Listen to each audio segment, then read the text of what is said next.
우리에게 주신 하나님의 말씀 같이 보겠습니다. 우리 하나님의 말씀은 마태복음 16장 우리 13절부터 19절 말씀을 우리 한 절씩 교독하겠습니다. 마태복음 16장 13절로 19절입니다. 제가 가진 성경 신약 27면에 나와 있습니다. 예수께서 빌립보 가이사랴 지방에 이르러 제자들에게 물어 이르시되 사람들이 인자를 누구라 하느냐.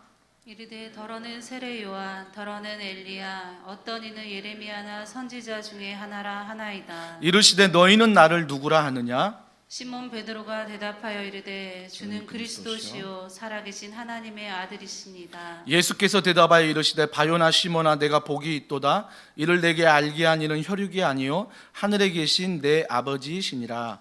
또 내가 내게 이르노니 너는 베드로라 내가 이 반석 위에 내 교회를 세우리니 음부의 권세가 이기지 못하리라. 다 같이요. 내가 천국 열쇠를 내게 주리니 내가 땅에서 무엇이든지 매면 하늘에서도 매일 것이요 내가 땅에서 무엇이든지 풀면 하늘에서도 풀리리라 하시고. 아멘. 예수님이 가이사랴 빌립보 지방에서 너무나 중요한 질문을 하십니다. 우리가 잘 알지요. 너희는 나를 누구라 하느냐. 너희는 나를 누구라 하느냐. 이 본문을 묵상할 때 한 가지 사건이 떠올랐습니다. 제가 지난 오래된 교회에서 훈련을 하는데 성장반 훈련 시간에 중간에 MT가 있어요. MT가 있는데 야외로 나가서 한나절을 훈련생들과 함께 보냅니다. 제자훈련 하는데 제자훈련은 졸업여행이 있습니다. 그래서 1박 2일을 야외 나가서 우리 훈련생들과 1년 동안 함께 했던 분들과 쉼의 시간을 갖고 교제의 시간을 갖습니다. 우리 더원사랑의 교회 모든 훈련생들과도 그런 시간을 가지고 있는데요. 갑자기 어느 제자반에서 제게 그러는 거예요. 교회에서는 목사님이라고 부르지만 밖에 나가면 관광지 가면 사람들이 많으니까 목사님 하면 어색하시지요? 저보고 물어보는 거예요. 그럼 뭐라고 불러야 돼요? 그러니까 그분이 부장님 어떠세요? 또 팀장님 어떠세요? 이렇게 물어보시더라고요. 제게 굉장히 낯설었습니다. 근데 진짜 부르라고 했더니 진짜 관광지 사람 많은 곳에서 목사님이 아니라 팀장님, 저는 돌아보지도 않았어요. 아직은 어색한 이름이고 저에게 맞지 않는 또 이름이라고 생각했기 때문에 우리가 너희는 나를 누구라 하느냐의 이 질문은 나의 정체성을 말하는 것 같아요. 내가 누구냐, 또 그렇게 부르는 사람이 누구냐라는 정체성을 말하고 있습니다. 여기서 중요한 것은 우리가 성경을 읽을 때요, 장소 지명에 대해서는 아주 쉽게 넘겨버립니다. 그냥 가이사랴 빌립보인가 봐 이렇게 넘기기도 하는데 왜 주님이 제자들과 많은 시간을 보내면서 하필 가이사랴 빌립보에서 너희는 나를 누구라 하느냐라고 물어봤을까요? 그 도시의 배경을 좀 알면 좋겠습니다.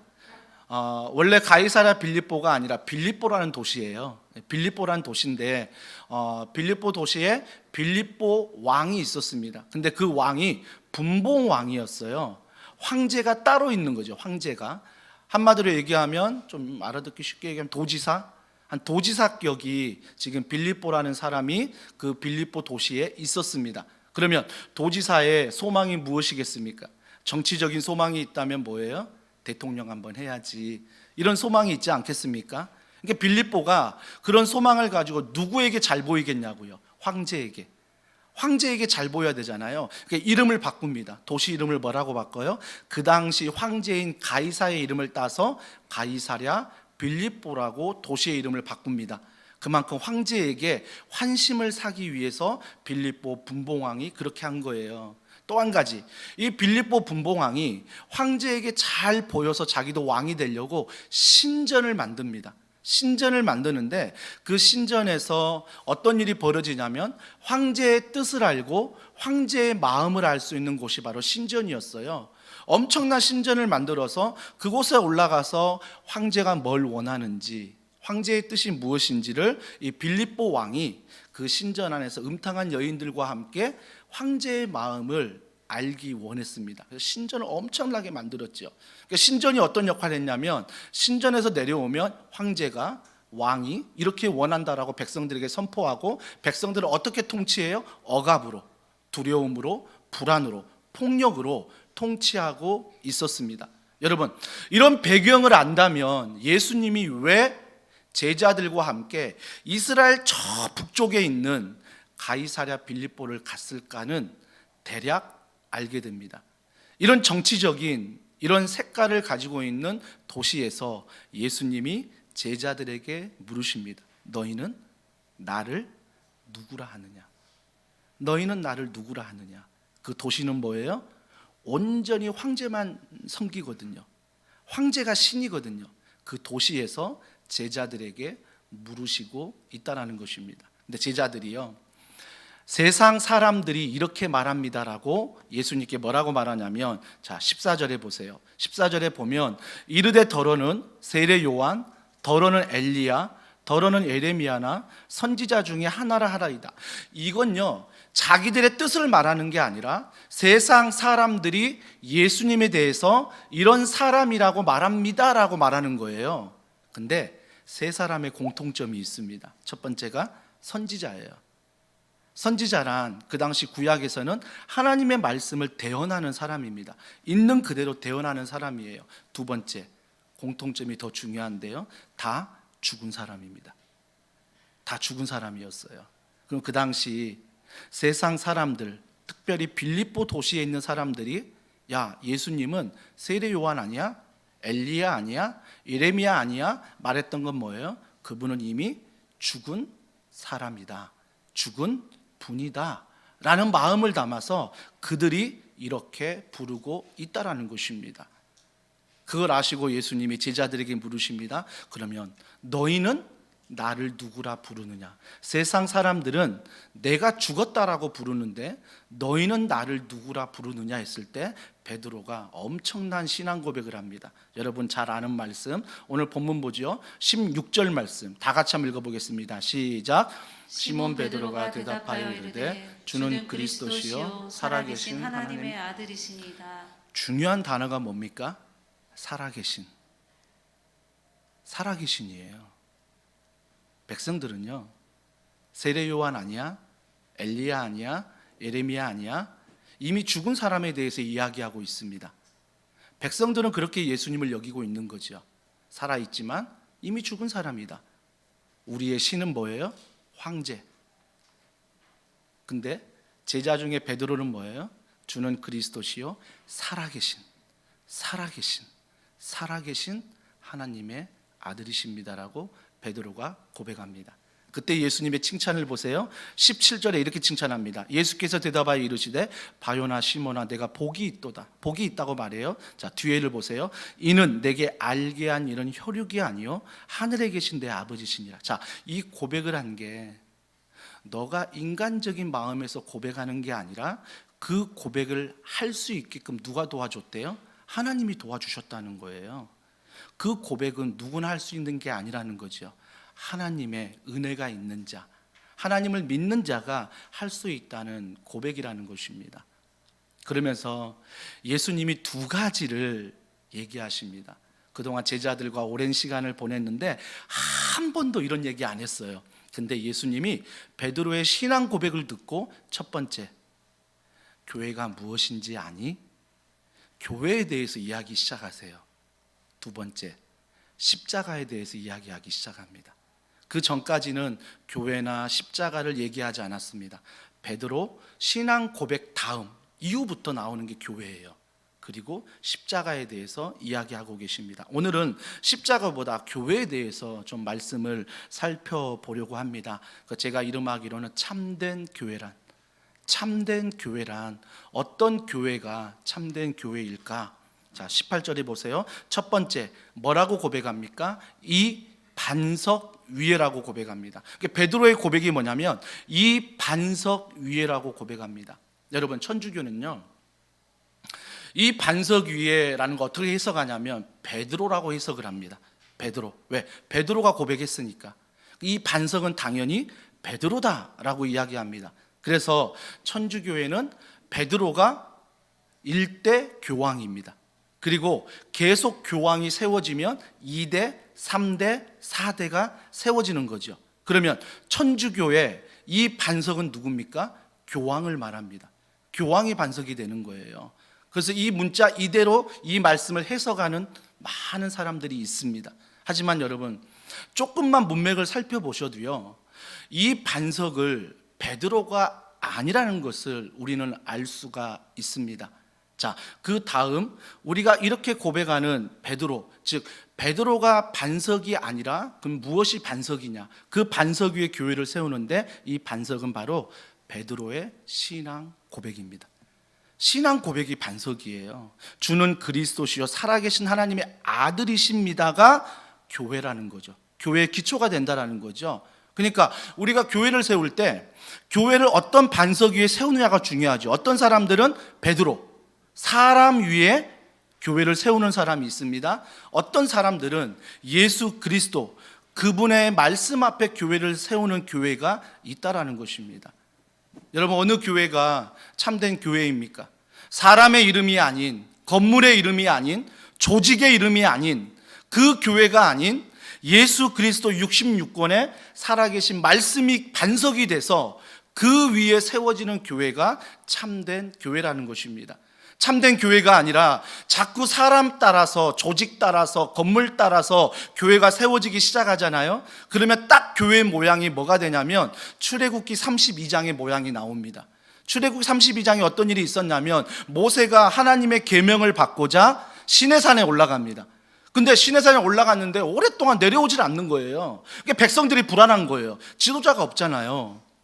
불안하니까 어때요? 아론 보고, 야, 모세 내려오지 않으니까 우리가 섬길 수 있는, 볼 수 있는 여호와, 즉 하나님을 만들어 달라고 말합니다. 그래서 아론이 어떻게 해요? 너희들 장식구 다 빼. 그래서 귀걸이, 뭐 반지, 팔찌, 뭐 발찌 다 빼가지고 뭘 만듭니까? 금송아지를 만들잖아요. 금송아지를 만들어서 성경에 자세히 보면 뭐 했다고 나옵니까? 그에게 절하고 제사 드렸대요. 제사 드리는 건 구약의 뭐예요? 오늘날 예배를 의미합니다. 그들이 예배를 드렸다는 것입니다. 번제와 화목제로. 그렇다면 보세요. 그들의 반석은 무엇입니까? 그들이 내놓은 장식구예요. 그들이 만든 송아지입니다. 눈에 보이는 게 뭐예요? 하나님입니다.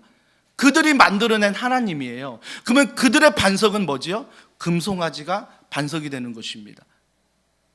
오늘날 많은 교회가 십자가를 걸고 이름을 걸고 건물을 가지고 조직을 가지고 사람을 세우고 있습니다.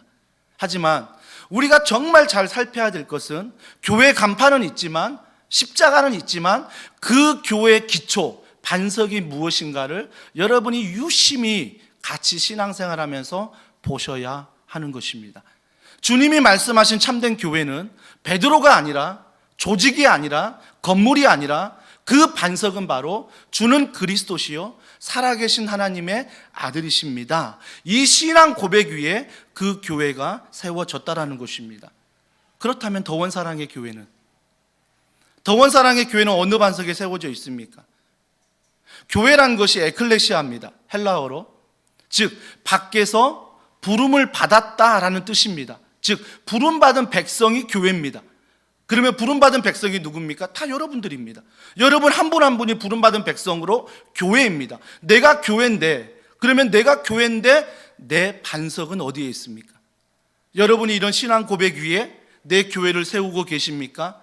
아니면 나라는 반석 위에 그 교회를 세우고 내 생각 위에, 내 경험 위에, 내 가정 위에, 내 직장 위에 이러한 교회를 세우고 계십니까? 참된 교회는 오늘 이 말씀을 통해 주님이 말씀하실 때 이 반석 위에, 이 반석은 베드로의 신앙 고백, 주는 그리스도시요 살아계신 하나님의 아들이십니다. 참된 교회는 신앙생활을 거듭할수록, 우리 교회가 이제 6년 됐는데 7년이 되도록 많은 성도들이 이 고백을 하는 거예요. 이게 참된 교회예요.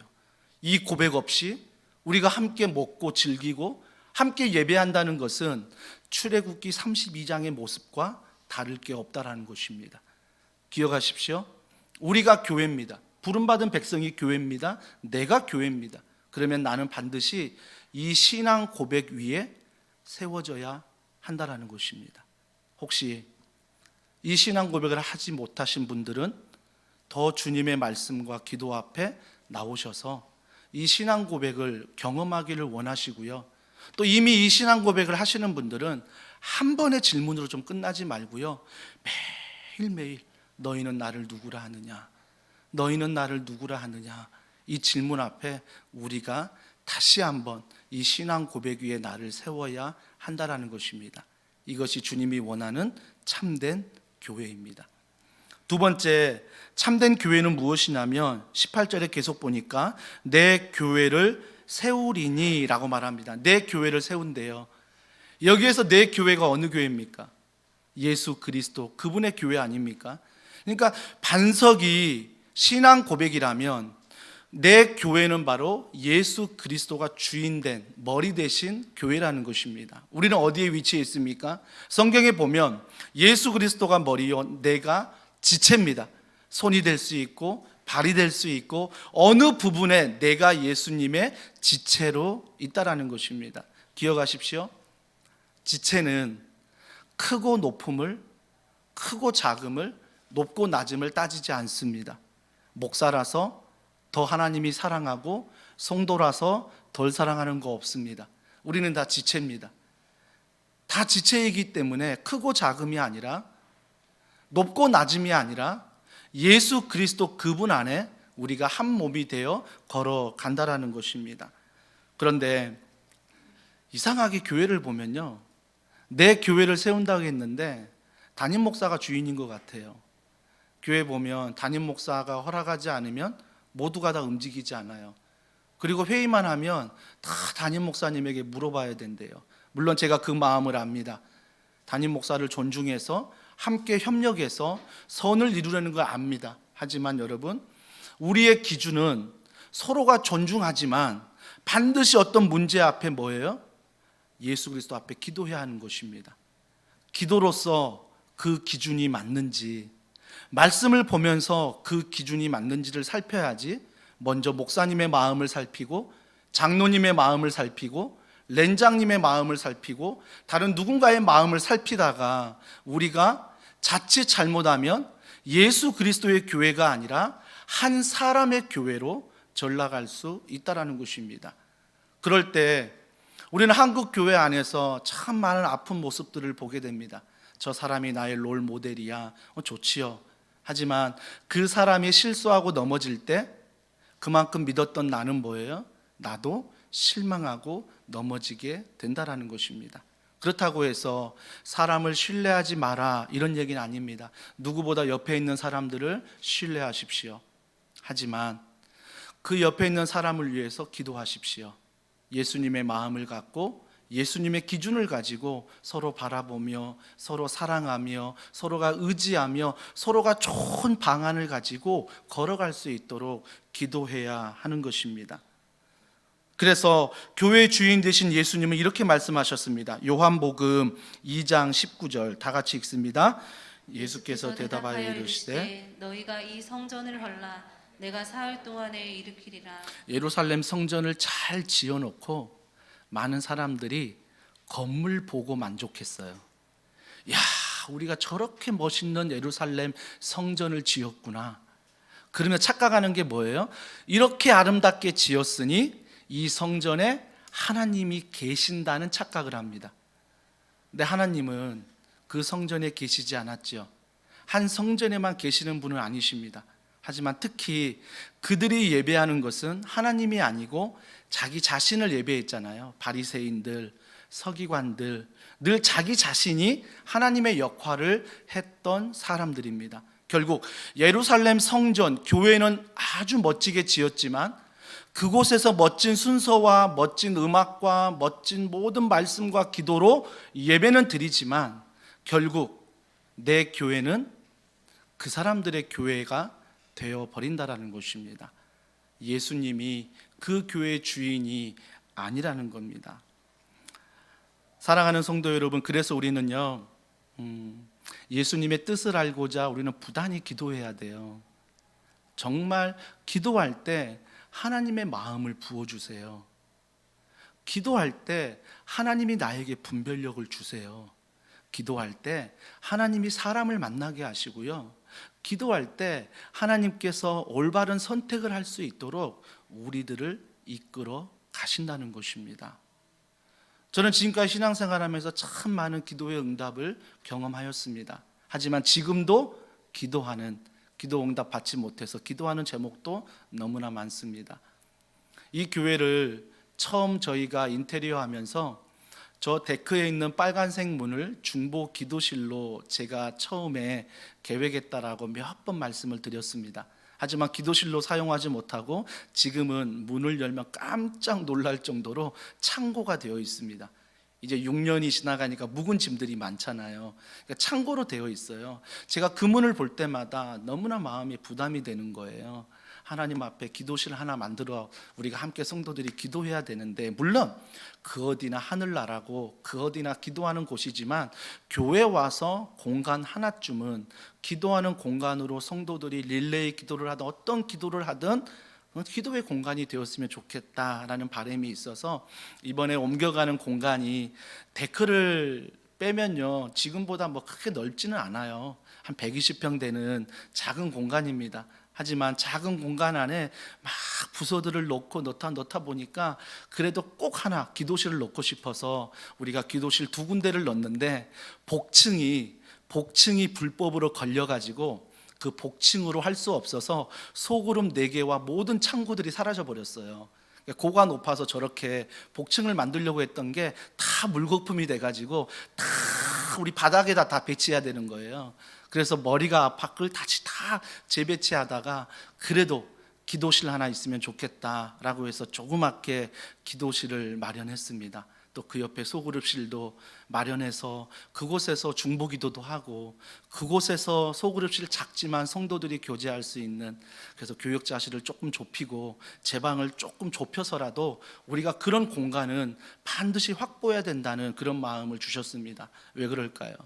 다른 거 없어요. 물론 그 어디나 기도할 수 있지만 집에서도요 여러분이 그 어디나 어느 방이든 들어갈 수 있지만 여러분 집 안에 내가 시간을 정해서 기도하는 장소가 있다는 게 얼마나 큰 기쁨인지 몰라요. 얼마나 큰 위로가 되는지 몰라요. 저희 어머니 이제 금요일 날 올라오셔서 1부 예배 들으시고 좀 2부 예배 중보기도 하고 계시는데 늘 어머니가 집을 얻을 때마다 늘 부엌의 작은 방을 기도방으로 삼았다는 말씀 드렸죠. 저도 어머니가 했던 그대로 제 방을 기도방으로 삼아서 늘 시간에 맞춰서 거기서 똑똑똑 기도를 하고 기도하고 있습니다. 왜요? 답은 하나예요. 복받기 위해서가 아니에요. 내 기도 제목 응답받기 위해서가 아니라 하나님의 마음을 알기 위해서입니다. 하나님이 어떤 마음을 가지고 우리 교회를 나아가길 원하는지, 하나님이 어떤 마음을 가지고 우리의 자녀들을 계획하고 있는지, 하나님이 어떤 마음을 가지고 우리의 직장을 또 우리 성도들을 어떻게 인도하기를 원하는지 목자로서 끊임없이 주님 앞에 기도로 나아가고 있다라는 것입니다.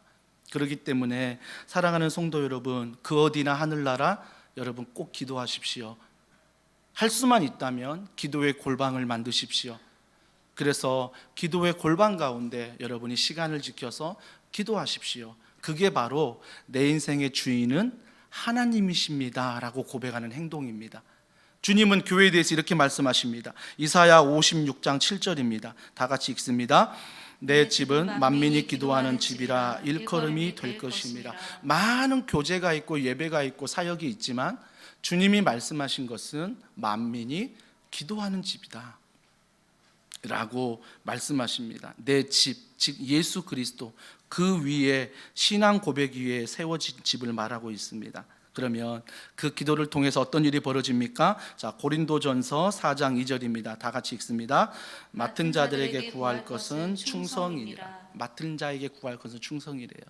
기도할 때 사람에게 충성하는 게 아니라요, 기도할 때 하나님께 충성하면요 그 사람이 복을 받아요. 그 직장이 복을 받더라고요. 그 가정이 복을 받더라고요. 그 교회가 복을 받더라고요. 저는 중보기도 하시는 분들 앞에 이런 간증을 참 많이 듣습니다. 목사님, 제가 우리 성도들 중보기도 할 때 1시간을 기도하는데 제 기도 제목이 너무 많은데 한 시간을 제 기도를 못 한대요. 왜? 성도들의 기도 제목 올라온 것들 넘기면서 기도하기가 한 시간이 빠듯하니까. 나라와 민족, 선교를 위해서 기도하고 도시를 위해서, 교회를 위해서 한 시간을 기도하는 게 내 기도할 시간이 없다라는 거예요. 그런데 그렇게 6개월을 헌신하고 1년을 헌신하고 2년을 헌신하고 3년을 헌신했을 때 그분들이 하는 고백이 뭔지 아세요? 목사님, 제 기도, 중보 기도를 다 한 번도 하지 않았는데도 하나님이 내 기도를 들어주신다고, 하나님이 내 마음, 즉 하나님의 마음을 내게 알려주신다는 고백을 참 많이 듣습니다. 사랑하는 성도 여러분, 그래서 우리는 기도하는 자가 하나님의 마음을 알고, 마음을 아는 자가 충성이 뭔지를 압니다. 사람에게가 아니라 예수 그리스도, 그분 앞에 충성하게 된다라는 것입니다. 마지막 세 번째, 참된 교회가 뭘까? 18절에 보니까 음부의 권세가 이기지 못하리라 라고 말하고 있습니다. 이 음부가 예전 성경에 보면요, 지옥이라고 나와 있습니다. 즉 해석하면 뭐예요? 지옥이 교회를 이기지 못한다 라고 이렇게 하나님이 말씀하고 있는 것입니다. 여러분, 여러분의 인생이 지옥으로 느껴질 때가 언제입니까? 한 주간을 돌아보자고요. 아니 1년을 돌아보자고요. 그러면 내 인생의 지옥과 같은 시간이 언제였습니까? 다시 떠올리기 힘들겠지만 한번 생각해 보자고요. 아마 지옥과 같은 시간은 죽음을 앞둔 시간 아니겠습니까? 죽음은 아닐지라도 절망의 시간 아니겠습니까? 근심하고 염려하는 시간이 지옥의 시간, 음부의 시간이 아니겠습니까? 근데 하나님이 뭐라고 말씀하십니까? 그 음부, 그 지옥과 같은 너의 낙심이, 너의 절망이, 너의 염려가, 너의 근심이 교회를 이기지 못한다 라고 하나님이 말씀하세요. 교회는 뭐라고요? 부름받은 백성들이 교회예요. 그러면 부름받은 백성이 나잖아요. 여러분들이잖아요. 그럼 여러분들이 신앙 고백 위에, 그리고 그 예수님이 교회의 머리 되신다는 믿음 아래 여러분이 살아가면 뭐예요? 그 근심이 나를 이기지 못한대요. 그 죽음이 나를 이기지 못한대요. 그 불안이 나를 이기지 못한대요. 김현철 목사가 얘기한다면 신뢰 안 해도 괜찮은데 하나님의 말씀에서 이야기하고 있는 것입니다. 그래서 이런 낙심과 절망과 염려와 근심이 교회를 이기지 못한다라고 말씀하시면서 두 가지의 삶을 우리에게 요구하시는데, 그 첫 번째의 삶이 뭐냐면 예수 그리스도의 십자가의 은혜를 기억하고 살라라는 거예요. 근심하고 염려할 때, 내가 주님이 나를 위해 십자가를 지셨지, 내가 그분의 은혜로 구원함을 얻었지. 그러면 그 신앙 고백을 다시 하고, 맞아, 우리 가정의 주인은 예수 그리스도야. 맞아, 우리 직장의 주인은 예수 그리스도야. 맞아, 우리 아들 준영이, 준서의 주인은 김현철이 아니라, 아빠가 아니라 살아계신 예수 그리스도, 그분이 주인이야 라고 하면서 내가 주인 삼은 것들을 뭐예요? 예수 그리스도가 주인 되도록 기도로 맡겨드리는 것입니다. 기도로 맡겨드린 다음에 어떻게 살아요? 믿음으로 사는 것입니다. 오늘도 절망이 있지만, 오늘도 염려가 있지만, 그 염려와 절망 앞에서 십자가의 은혜를 붙잡고 예수 그리스도의 신앙 고백 아래 우리가 살아가는 것입니다. 이것이야말로 음부의 권세가 이기지 못한다는 주님의 놀라운 은혜라는 것입니다. 제가 소망하는 게 있다면 저는 더원사랑의 교회가 이런 교회가 되면 좋겠어요. 그래서 이 세 가지의 고백이 있는, 세 가지의 믿음이 있는 그런 교회가 되면 좋겠습니다. 그런 마음을 한 주간 담으면서 말씀을 준비하면서 이 찬양이 저에게 늘 불려졌습니다. 나 주님의 기쁨 되기 원하네. 후렴 부분에 내가 원하는 한 가지 주님의 기쁨이 되는 것, 내가 원하는 한 가지 주님의 기쁨이 되는 것. 언제부턴가? 내가 주인 되어 버렸던 것들. 그래서 그건 내가 주인 삼아 내가 불안해하고 내가 두려워하고 내가 염려했던 것들, 이거 잃어버리면 기쁨이 다 사라지는 것처럼 붙들고 있는 것들, 이거 잃어버리면 내 인생 끝장날 것 같은 그런 것들, 주님은 나에게 말씀하십니다. 현철아, 나에게 맡길래? 근데 우리는요, 주님께 맡겼다고 하지만 어떤 모양으로 맡기는지 아세요? 두 부류의 사람이 있습니다. 정말 그 문제를 하나님께 기도하면서 내 품에서 떠나 하나님께 맡긴 사람이 있어요. 그리고 내가 살아가는 사람이 있고요. 어떤 사람은요, 하나님께 맡긴다 하지만 염려를 내가 가지고 있어요. 하나님께 맡기러 갔는데 그대로 내가 안고 하나님 품에 안기는 사람이 있습니다. 그대로 그 문제를 내가 안고 하나님 품에 안겨 있잖아요. 기도한다라고, 하나님께 맡겼다라고 뭐예요? 착각하는 것입니다. 하나님께 맡겼다고 하지만, 하나님 품에 있지만 여전히 그 문제를 누가 가지고 있어요? 내가 가지고 있는 거예요. 그러니까 어때요? 하루하루 그것이 흔들리면 신앙이 흔들리고, 하루하루 그것이 흔들리면 내 모든 믿음이 흔들리는 그런 모습들을 보게 된다라는 것입니다. 물론 연약한 존재이기에, 죄인이기에 그럴 수밖에 없는 존재입니다. 저 또한 수없이 많은 것들 앞에 흔들리고 내가 주인 되려고 하는 것들이 참 많습니다. 하지만 그 연약함조차도 주님 앞에 가지고 나아가면 주님이 음부의 권세가 이기지 못한다라고 말씀하셨습니다. 그렇기 때문에 우리 교회가 회복해야 될 게 뭔지 아세요?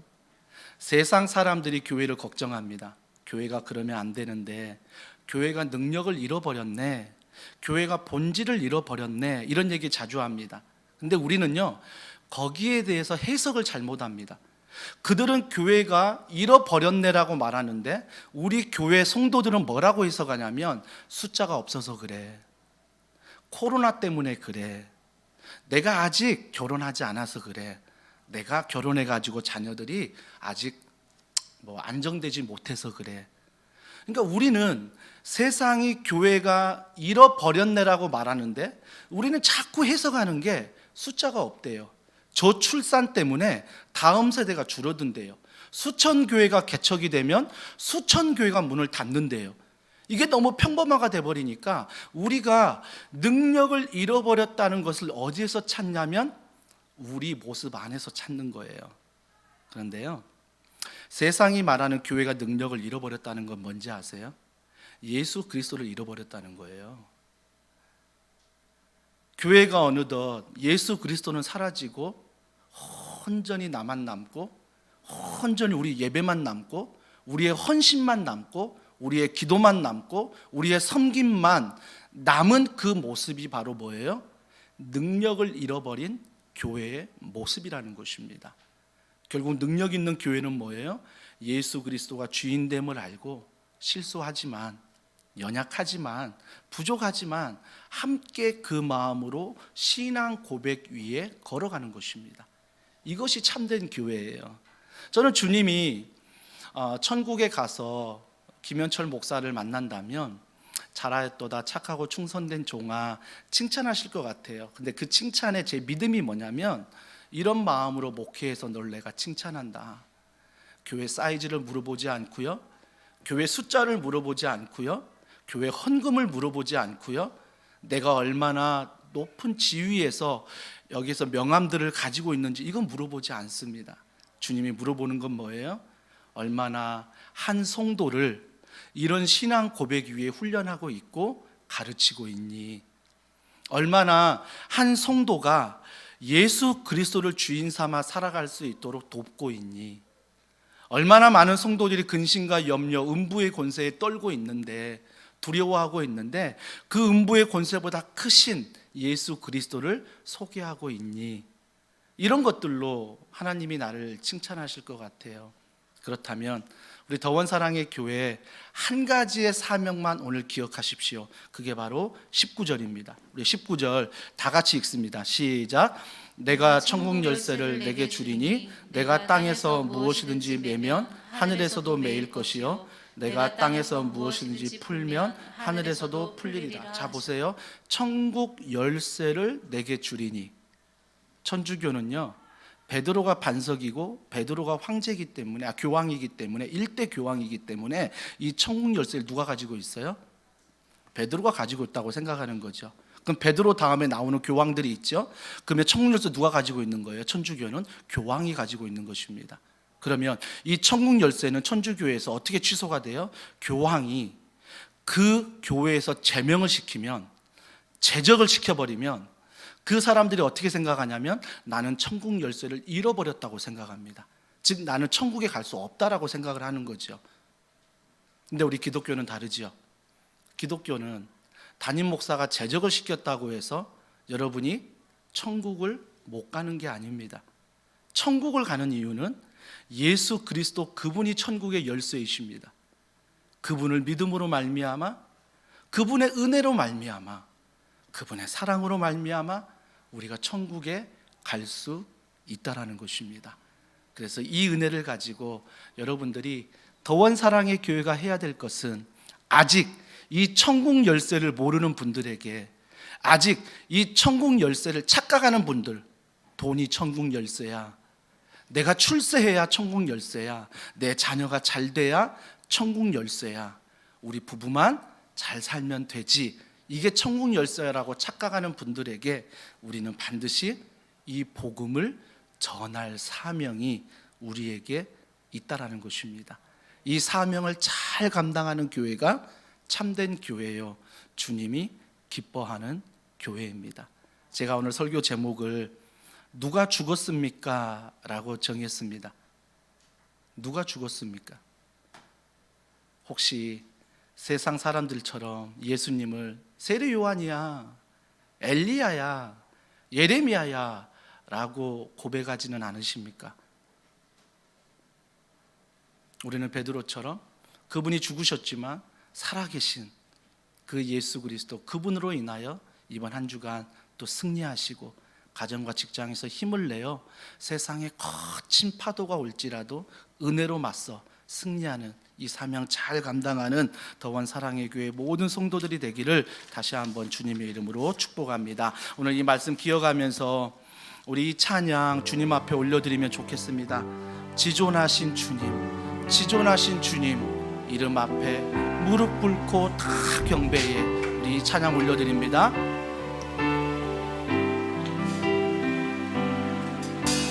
지존하신 주님 이름 앞에 모두 무릎 꿇고 다 경배해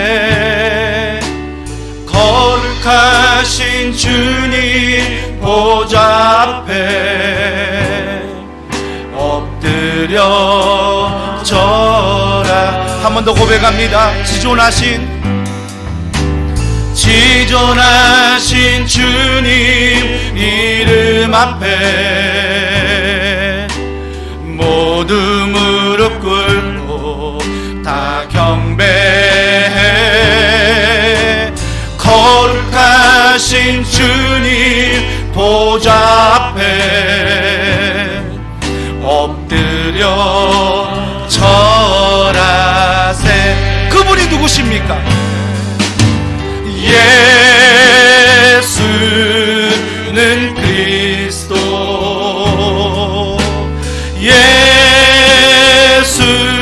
예수는 주,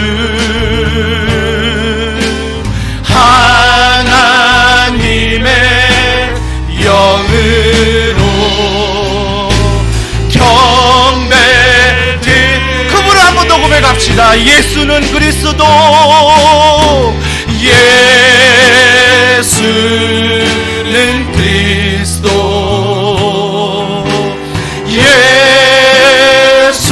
예수는 주,